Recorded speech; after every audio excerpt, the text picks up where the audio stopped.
The air in the lower levels of the orbital bazaar was thick and hard to breathe. It smelled of old oil, strange alien foods, and the dampness that never went away. This was the bottom of the great space station, a place of shadows and forgotten things. Here, in the narrow, dimly lit corridors, a young man named Jin moved like a ghost. His clothes were old and patched in many places. His eyes, a dark brown, were constantly watching, always looking for a way to survive for one more day. He was a scavenger. His life was a cycle of searching, finding, and selling scraps of metal and broken technology for just enough credit to eat. Right now, his stomach felt painfully empty. He had not found anything useful for 2 days. The danger was growing. If he did not find something soon, he would have to leave the station. And leaving the station without money meant being frozen and thrown onto a random, barren world. It was a death sentence. He heard a noise, the heavy footsteps of station security. His heart jumped. He was not in a restricted area, but security did not need a reason to bother a human scavenger. Humans were at the bottom here. They were seen as weak, too emotional, and poor. Jin pressed himself into a dark corner behind a steaming pipe. The 2 large four-armed guards walked past, their boots clanging on the metal grate. They did not see him. When they were gone, he let out a shaky breath. He needed to get to the waste processing zone. It was the best place to find valuable scrap, but it was also the most dangerous. The guards watched it closely. He moved through the maze of corridors using paths only the other forgotten people knew. He finally reached a heavy door marked with symbols he could not read. It was slightly open. This was his chance. He slipped inside. The room he entered was not the waste zone. It was completely different. The air was clean and cool. The lights were a soft blue. The walls were smooth and shone with a faint light. This was a place for important people, not for him. He had made a wrong turn and entered a restricted sector. Panic started to rise in his chest. He had to get out, but then he saw them. Bodies. They were tall aliens dressed in beautiful gray and silver armor. They were the Caliph, a powerful species everyone feared. They lay on the floor, not moving. They were not dead, he thought. They looked like they were in a very deep sleep. Their weapons were still in their hands, unused. It was silent. The only sound was a low hum from a small, beautiful ship in the center of the room. Jin's eyes were drawn to a platform in the middle of the room. On it lay another Caliph. This one was different. His armor was more detailed, with gems that glowed with a soft inner light. A long, dark cloak was under him. He had a strong, calm face, but his eyes were closed. He was not moving. Jin knew without knowing how that this was someone very, very important. An emperor, perhaps. He looked powerful even in sleep. Suddenly, the main door to the chamber hissed and began to open. Voices echoed from outside. They were not the station guards. They spoke in the sharp musical language of the Caliph. Jin's blood ran cold. If they found him here with their people lying on the floor, they would kill him. There was no doubt. He looked around wildly for an escape. There, in the ceiling, directly above the platform where the important alien slept, was a ventilation shaft. A service ladder was fixed to the wall leading right up to it. It was his only way out, he did not think. He ran. His worn-out boots made almost no sound on the smooth floor. He reached the ladder and started to climb. His hands were sweaty. His heart was beating so loud he was sure the aliens at the door could hear it. He was almost at the top. The grate covering the ventilation shaft was just above him. He reached for it with one hand, pushing up. He never saw the loose rung. His foot stepped on it and the metal bar gave way with a sharp crack. It fell, clattering loudly onto the platform below. For a terrifying second, Jin was hanging in the air. Then his grip failed. He fell. It was not a long fall, but it was a helpless one. He landed with a soft thud, right on top of the unconscious alien emperor. His face was pressed against the cold, hard armor. He could feel the slow, steady breath of the being beneath him. He was filled with a sudden, deep shame and a crushing fear. He had to get up. He had to run. But he could not move. A strange warmth spread from where their bodies touched. It was not a burning heat, but a feeling of energy, like a soft wave of light. It started at his chest and flowed through his whole body, to the tips of his fingers and toes. The room, the danger, everything disappeared. He saw flashes of things in his mind. A city made of crystal under a purple sky. 1,000 stars seen from a throne of silver. The weight of a crown. The loneliness of command. The quiet trust of a loyal soldier. The cold smile of a traitor. It was a river of memories, of feelings, of a life that was not his. It was too much. It was beautiful and terrible. At the same time, a different kind of energy flowed out of him and into the alien. The simple, sharp fear of a boy who was always hungry. The stubborn hope that tomorrow would be better. The memory of a warm sun on a planet he had not seen in years. The basic human need for kindness. The energy pulsed once. A silent explosion that filled the room, and then was gone. Jin gasped and rolled off the platform, landing on the floor. He was shaking. The alien on the platform stirred. His brow furrowed. Then his eyes opened. They were not the eyes of a sleeping man. They were clear, intelligent, and held a power that made Jin want to look away. The Emperor was awake, their eyes met. The alien's gaze was confused for a moment, then sharpened with recognition and shock. Jin saw his own terrified face reflected in those deep, dark eyes. In that moment, they both felt it. A new presence, faint but real, in the back of their minds. It was like a quiet whisper, a feeling that was not their own. They were connected. Before either could speak, the door to the chamber finished opening. A group of Kalith soldiers walked in, led by a tall alien with a cruel, satisfied smile. He looked at the Emperor on the platform, now awake. He looked at the human boy on the floor. His smile widened. He pointed a long finger at Jin. "The assassin," he declared, his voice cold and sharp. "Seize the human and secure the Emperor. He is unwell." The word assassin hung in the air, sharp and final. For a moment, Jin was frozen, a creature caught in bright light. His mind, still spinning from the flood of alien memories, could only process one clear thought. Run. He scrambled backwards, his hands slipping on the smooth floor. The tall Kalith with the cruel smile, the Chancellor, watched him with cold amusement. Two armored guards moved forward, their movements smooth and efficient. They were not running. They knew he had nowhere to go. Emperor Tayson pushed himself up on one elbow. His head throbbed, a dull ache that was both his and not his. He remembered the psionic attack, the betrayal from within his own court. He remembered the darkness closing in. Then a jolt, a cascade of raw, simple feelings, fear, hunger, a desperate hope that had shocked his system awake. He looked at the human boy on the floor. That was the source. This creature from a species known for its weakness had somehow pulled him from the abyss, and now this boy had brought his betrayer to him. "Chancellor," Tayson's voice was a low rumble, weaker than he intended. "Explain this." "The human attacked you, my Emperor," the Chancellor said, his tone dripping with false concern. "A primitive weapon, likely. We arrived just in time. Do not worry. We will handle this filth." He gestured again to the guards. One of the guards, a large Kalith with a scar across his jaw, reached for Jin. His gloved hand closed around Jin's thin arm. The grip was like iron. A jolt of pure white-hot pain shot through Jin's arm. He cried out a short, sharp sound at the exact same moment Emperor Tayson gasped. His own arm, the same one the guard was grabbing, flared with an identical, searing pain. It was not a memory or an echo. It was real. He clutched his bicep, his eyes wide with shock and confusion. The guard, feeling the Emperor's reaction, immediately let go of Jin, stepping back in confusion. The pain in Jin's arm vanished as quickly as it came. He stared at his own arm, then at the Emperor, who was staring back with the same stunned expression. The Chancellor's smile faltered. "My Emperor? Are you unwell?" Tayson ignored him. His mind, a finely tuned instrument of power and control, was trying to understand the impossible. A thread connected him to the human, a thread that carried sensation. He looked at the human boy, at the raw terror in his eyes, and he felt a flicker of that same terror in his own heart. It was a faint, distant thing, but it was there. The Chancellor's eyes narrowed. He saw the silent exchange. This was not part of his plan. "Seize the human." "Carefully," he ordered, his voice losing its false calm. Another guard, this one younger and quicker, drew a small energy rod from his belt. It was set to stun. He aimed it at Jin's leg and fired. A blue arc of electricity crackled through the air. Jin saw it coming.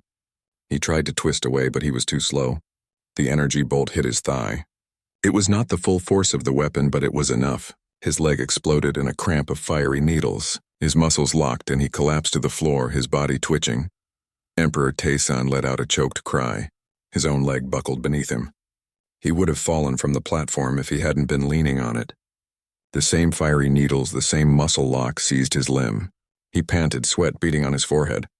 The connection was not just emotional. It was physical.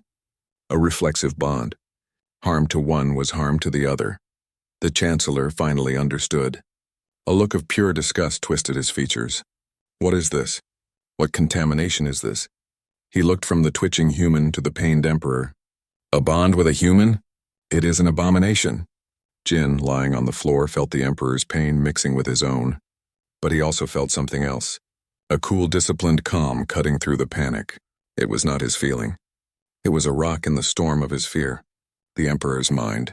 He could feel the Emperor's mind working, analyzing their situation with a clarity Jin could never possess. They cannot hurt you without hurting me. The thought formed in Jin's head.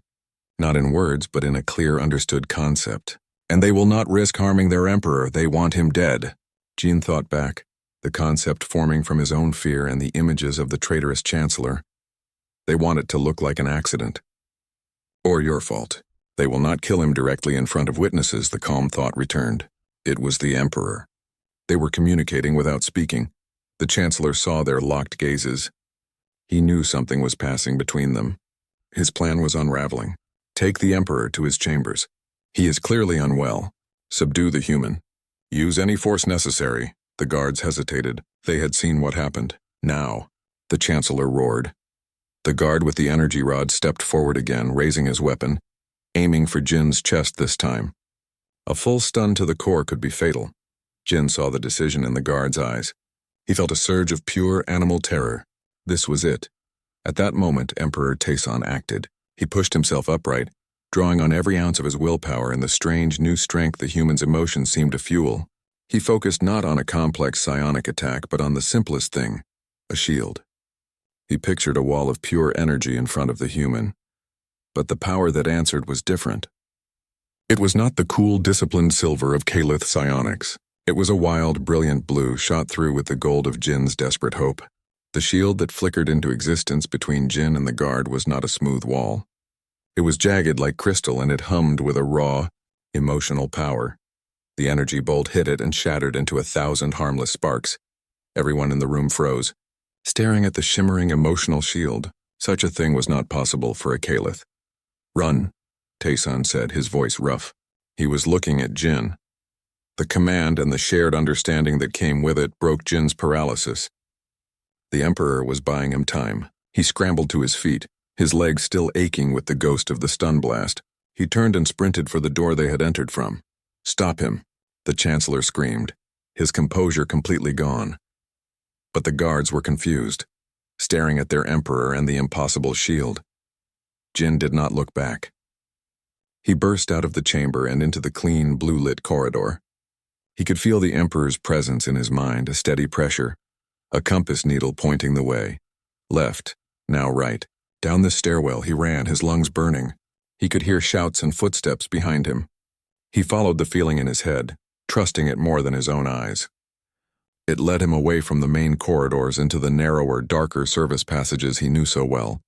He ducked under a low-hanging pipe, slid down a greasy ladder, and squeezed through a gap in a broken wall. He was back in the familiar, grimy underbelly of the station. The sounds of pursuit faded behind him. Finally, he reached his home. It was an old, discarded cargo container, tucked away behind a noisy recycling unit. He tapped the hidden code into the rusted keypad, and the door slid open with a groan.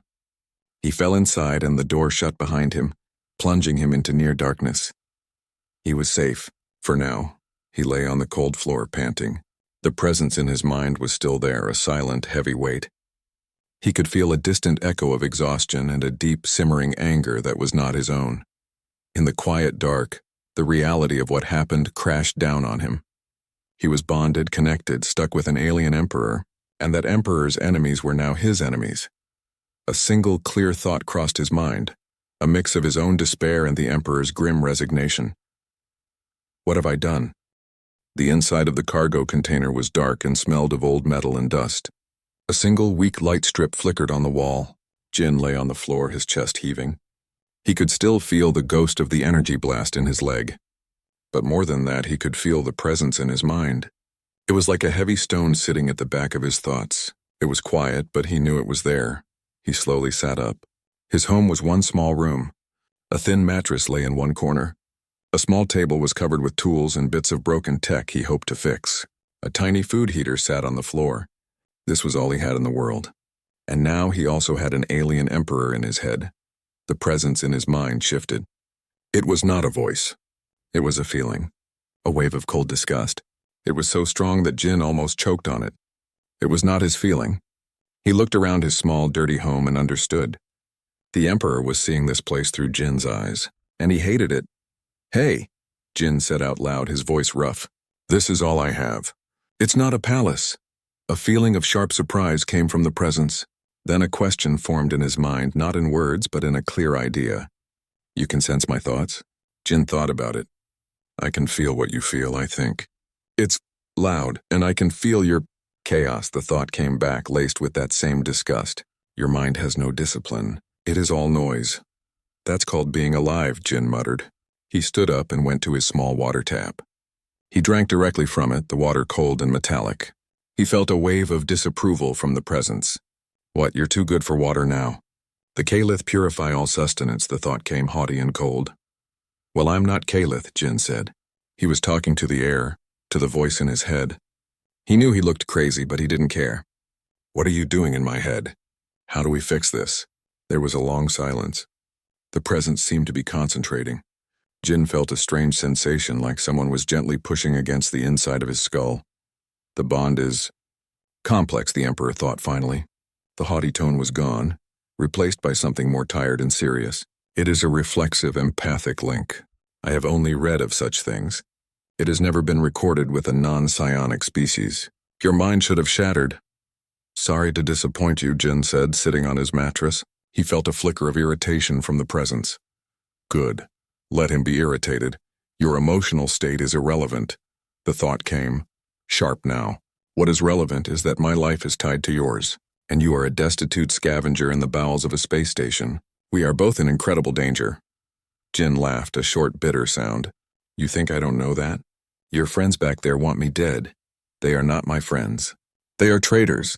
The Chancellor seeks my throne. He used a psionic weapon to render me unconscious, making it look like an attack. Your arrival complicated his plan." Jin remembered falling. The strange warmth. The flood of memories. "What happened when I fell on you?" Another pause.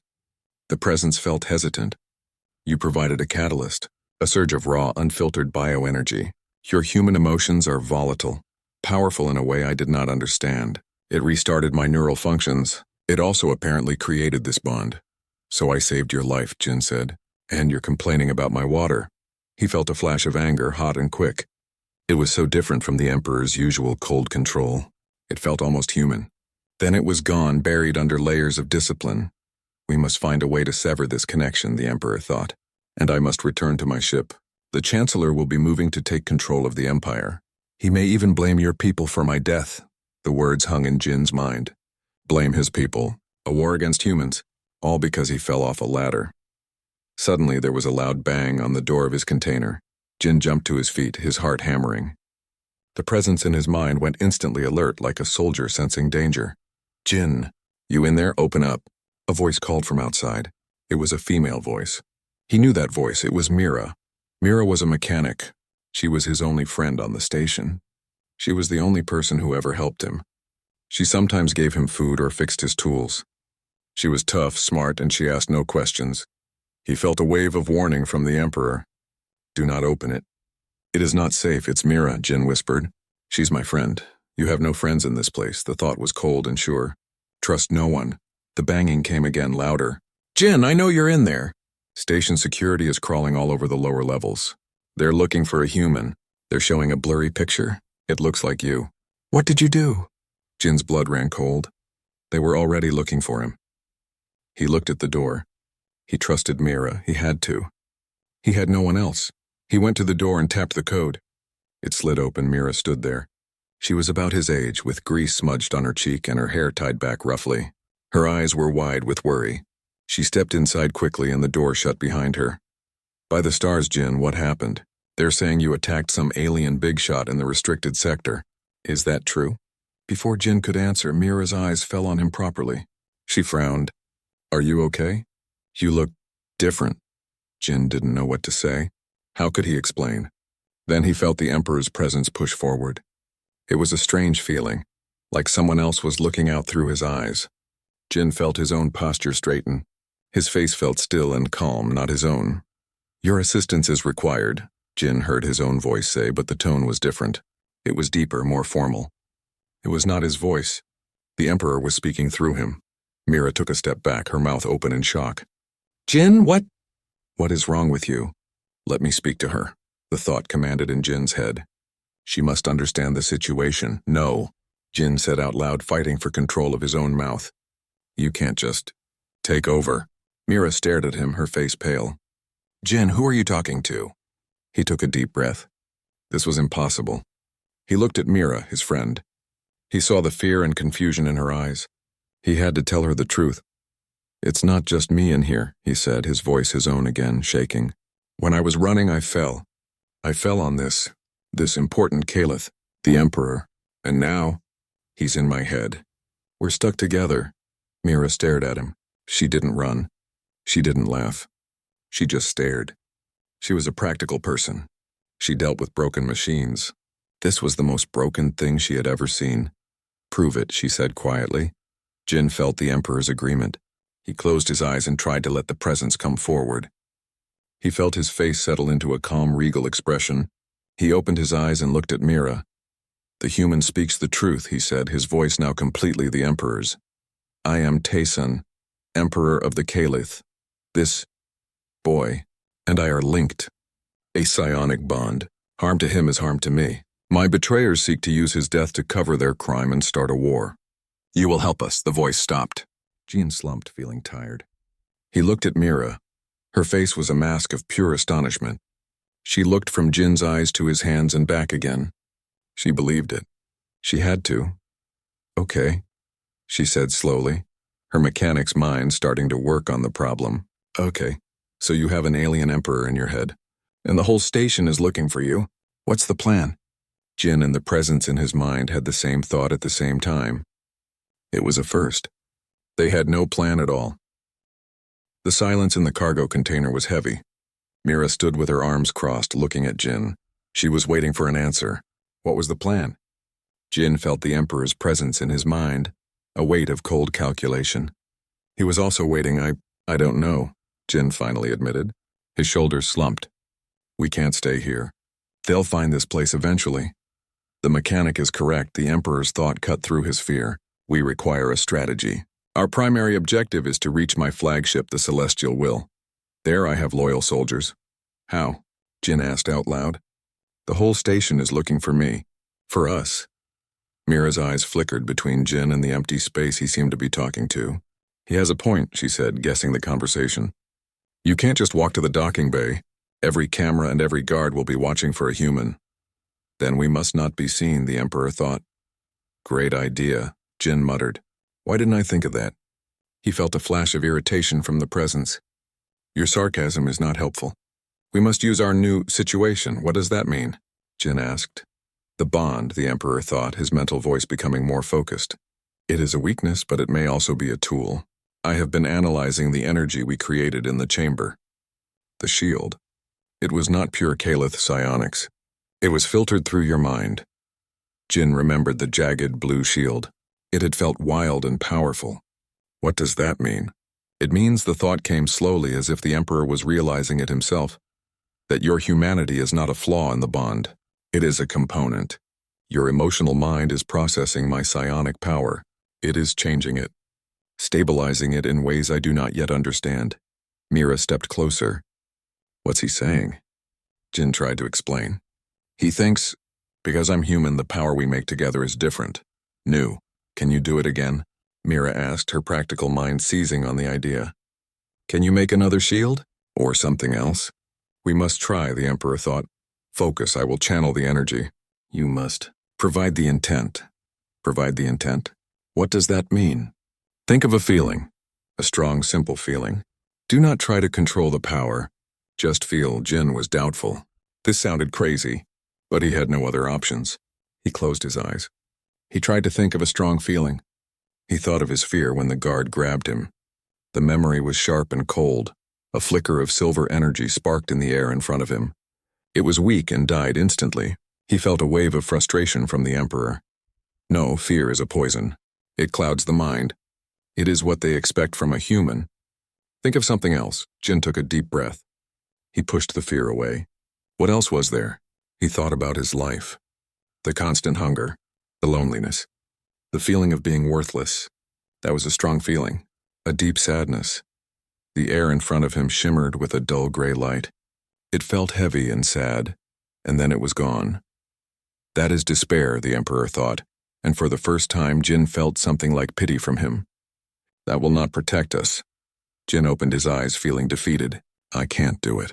My life is fear and sadness. That's all I have. Mira looked at him, her face serious. No, it's not, she said softly. What about when you fixed that old heater for me? You were so focused. You wouldn't give up. Or when you share your food with the little ones in the market. That's not fear. That's stubbornness. That's hope. Hope. The word felt foreign to Jin. But as Mira spoke, he remembered.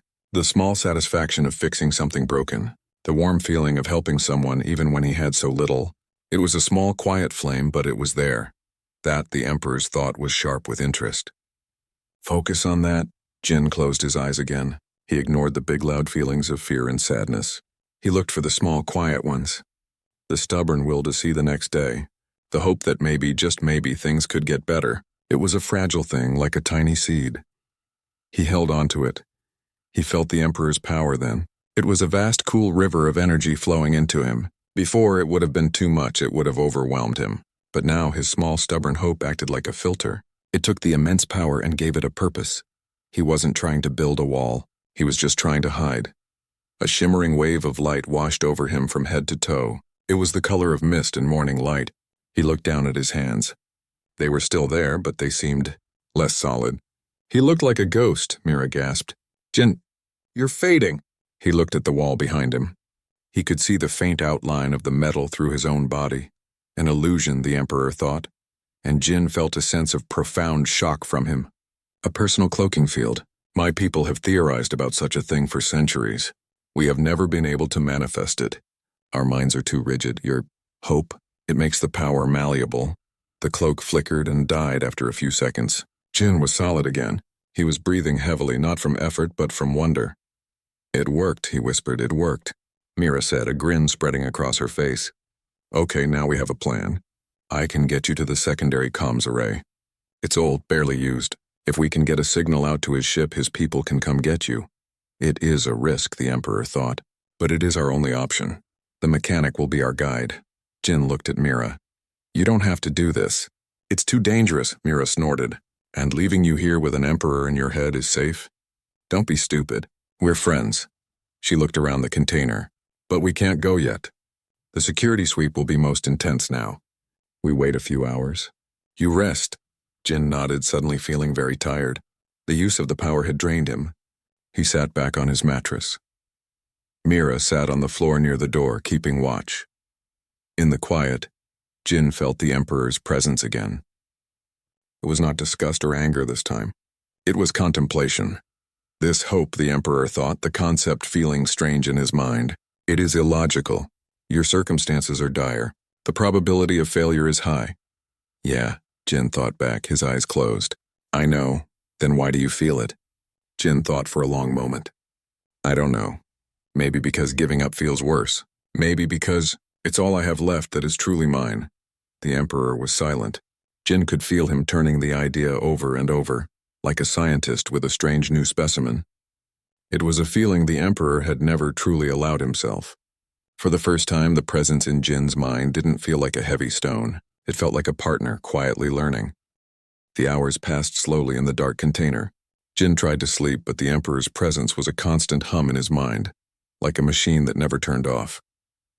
He could feel the alien's impatience, a cold, simmering energy that matched his own fear. Finally, Mira stood up. It's time, she whispered. The shift change is happening. It's our best chance. Jin got to his feet. His body was stiff and his stomach was tight with nerves. Are you ready? The Emperor's thought was calm and focused, like a soldier before a battle. No, Jin thought back honestly. Good. Fear keeps you alert. Just do not let it control you. Remember the other feeling. The hope. Mira cracked open the door and peered out. The corridor was empty. She gestured for him to follow. They moved out into the damp, echoing underbelly of the station. The route Mira took was a maze of maintenance tunnels and abandoned corridors. They climbed ladders, crawled through narrow access shafts, and passed giant humming machines that recycled the station's air and water. Jin kept his head down and followed Mira's lead.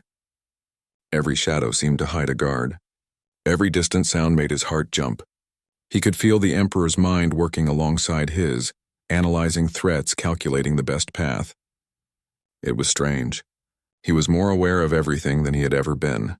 They were getting closer to the comms level. The corridors became wider and cleaner. They could no longer use the dirty service tunnels. From here we need the cloaking, Mira whispered, pulling him into a small alcove. There are cameras at the end of this hall. Jin nodded. He closed his eyes. He pushed the fear down, searching for that small, quiet seed of hope.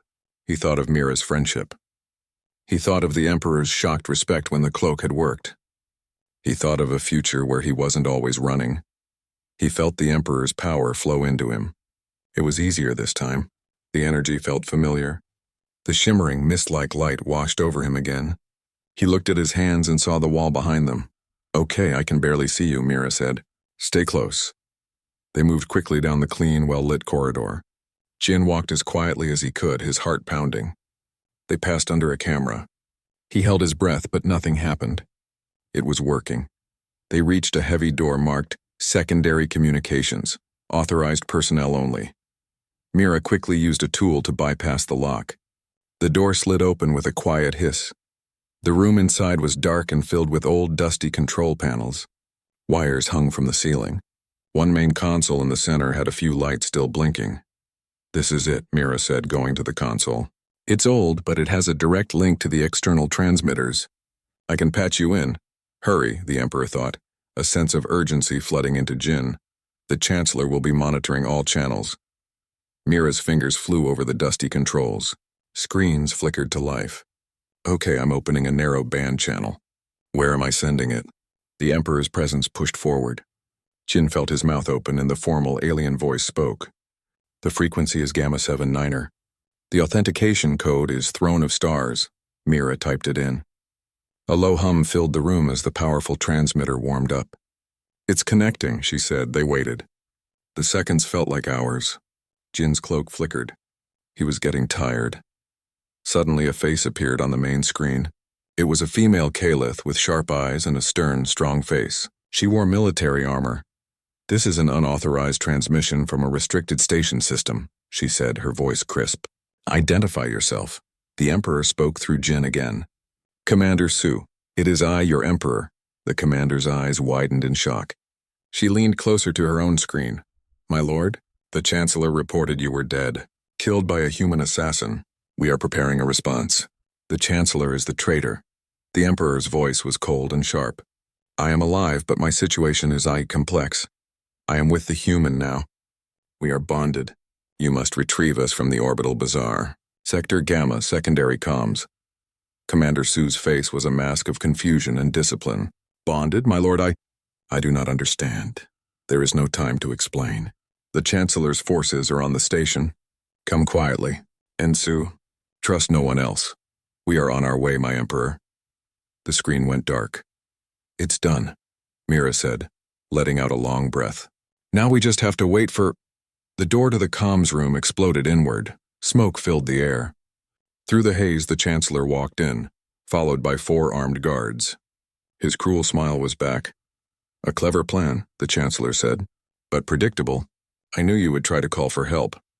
He looked at Jin, his eyes full of hate. You are a stain, a bug that needs to be crushed. This disgusting bond you have formed is an insult to our entire race. The guards spread out, blocking the exit. Jin's cloak failed completely.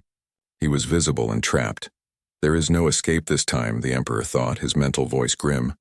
We must fight. How? Jin thought, despair rising in him. Together, as we did before. But do not hide.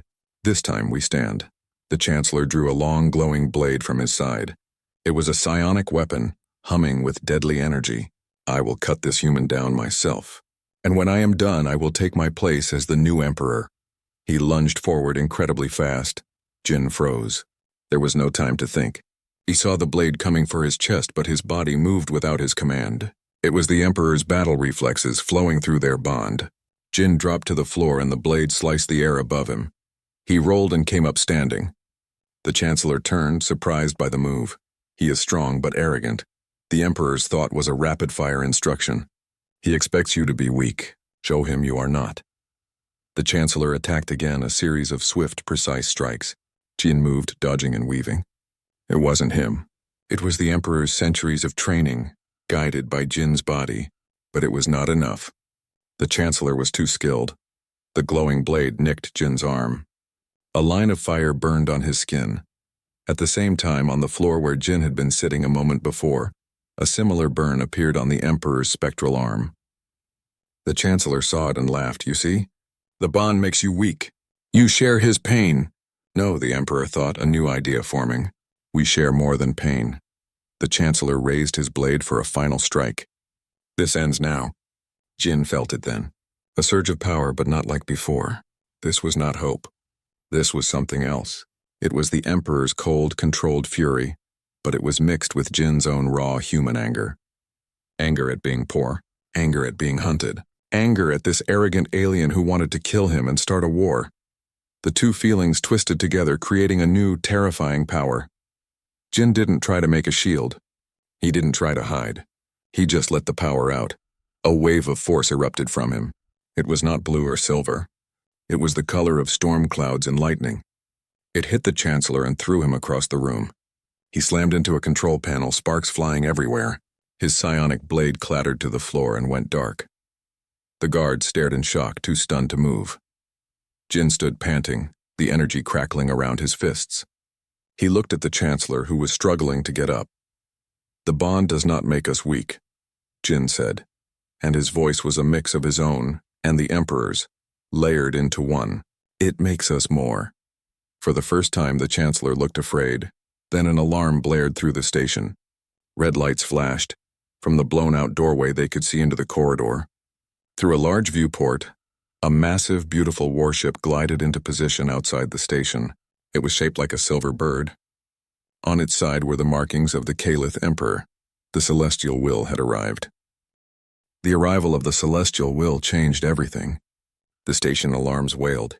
The Chancellor, still on the floor, looked from Jin to the mighty warship outside. His face was a picture of pure defeat. His guards lowered their weapons, knowing the fight was over. Within minutes, a squad of Caliph soldiers in sharp, clean armor marched into the comms room. They moved with a discipline the Chancellor's traitors lacked. At their head was Commander Su. Her stern eyes took in the scene: the destroyed door, the smoking console, the defeated Chancellor, and the human boy standing tall.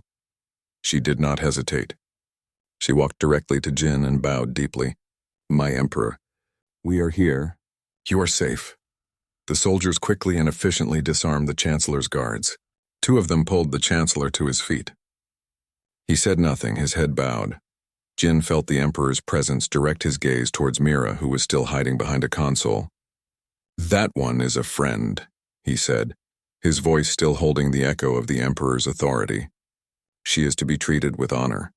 Commander Su nodded to one of her soldiers, who went to Mira and offered a hand. Mira looked at Jin, her eyes wide, and then slowly stepped out. They were escorted from the comms room not as prisoners, but as royalty. The walk to the docking bay was a blur. Station residents and other aliens watched in stunned silence as the human scavenger was led by the Emperor's personal guard. They boarded a small, elegant shuttle. The inside was quiet and comfortable, a world away from the grimy corridors Jin knew. The shuttle flew smoothly into space and docked inside the immense Celestial Will. The ship was breathtaking. The halls were wide and shone with a soft light. The walls seemed to be made of pearl. Caliph crew members stopped and bowed as Jin passed. He could feel their curious and wary eyes on him. They were bowing to him, but they were looking at the human. He was taken to a large room with a wide window that looked out at the stars. It was a guest room, but it was richer than anything he could have imagined. The bed was soft. The air was clean.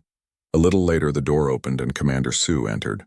She looked at Jin, who was sitting nervously on the edge of the bed. The Emperor wishes to address the fleet and the Empire. He requests your presence on the bridge. Jin stood up. He can talk through me whenever he wants. Sue shook her head. No. He wishes for you to be there physically. He says the people must see you. Jin didn't understand, but he followed her. They walked to the ship's bridge. It was a huge circular room with view screens showing space and the fleet of other ships. Dozens of officers worked at consoles. In the center of the room was a large, comfortable chair, the command throne. As Jin entered, every officer on the bridge stopped what they were doing and stood at attention. They were not looking at him with disgust or fear. They were looking at him with respect and a deep, burning curiosity. He walked to the center of the room next to the command throne. He could feel the Emperor's presence, calm and sure. It is time, the Emperor thought. A view screen at the front of the bridge lit up. Jin knew that his face and the Emperor's face from within were being broadcast to every ship in the fleet and to worlds across the Empire. The Emperor began to speak, his voice using Jin's lips, but filled with a power that was entirely his own. People of the Caliph Empire, you were told I was dead. You were told a human assassin had taken my life. These were lies. He paused, letting the words sink in. The truth is, I was betrayed by those I trusted. The Chancellor sought my throne, but he failed. I am alive, and I am not alone. The Emperor's presence guided Jin to turn slightly so the camera could see his face clearly. This human, Jin, is the reason I live. He is not an assassin. He is my savior. In a moment of chaos, an event occurred that has never been recorded in our history. We formed a bond, a psionic link. Our minds, our fates are now tied together. Jin could feel the shock rippling through the bridge crew. He saw it on the faces of the officers on the screens from other ships. Many of you will see this as a weakness, a contamination. I tell you now, you are wrong. This bond is not a flaw. It is a revision, a change for the better. The Emperor's voice grew stronger, filled with a conviction that Jin felt in his own soul. For too long we have seen humanity as a lesser species. We saw their emotions as a sickness. But I have seen the truth, their spirit, their resilience, their capacity for hope. It is not a weakness. It is a power that has given me strength I never knew I possessed. This bond between Jin and myself is proof that our two species are stronger together. He looked out at the camera, his gaze piercing. Therefore, I declare a new era. The war against humanity is cancelled. Instead, I offer a treaty, an alliance between the Caliph Empire and the people of Earth. We will meet as equals. The broadcast ended. The screens went dark. The bridge was utterly silent. Then, one by one, the officers on the bridge bowed. It was a deep, respectful bow. They were bowing to their emperor, and they were bowing to Jin. Later, Jin stood at the large window in his room looking at the stars. The door opened and closed. He didn't need to turn. He could feel who it was. The presence in his mind was calm, like a still lake. Emperor Taesun came to stand beside him. He was no longer just a voice. He was here, in his own body, which had been brought to the ship while he was unconscious. He looked regal and powerful, but his eyes held a new thoughtfulness. They stood in silence for a long time, watching the stars drift by. The bond, Jin said quietly, his voice his own again. Is it permanent? Taesun did not look away from the stars. I do not know, he replied. His voice was calm. The scholars will study it. They will have many theories. He turned his head and looked at Jin. There was no disgust in his eyes, no coldness. There was only a quiet respect. But I find I am no longer in a hurry to find out. Jin looked back at the stars. He was no longer a scavenger in a dirty container. He was an advisor to an emperor. He had a friend in Mira, who was now being honored on the ship. He had a purpose. The future was uncertain and frightening. But for the first time in his life, it was also full of hope. He was not alone. He had a partner. And together they would face whatever came next.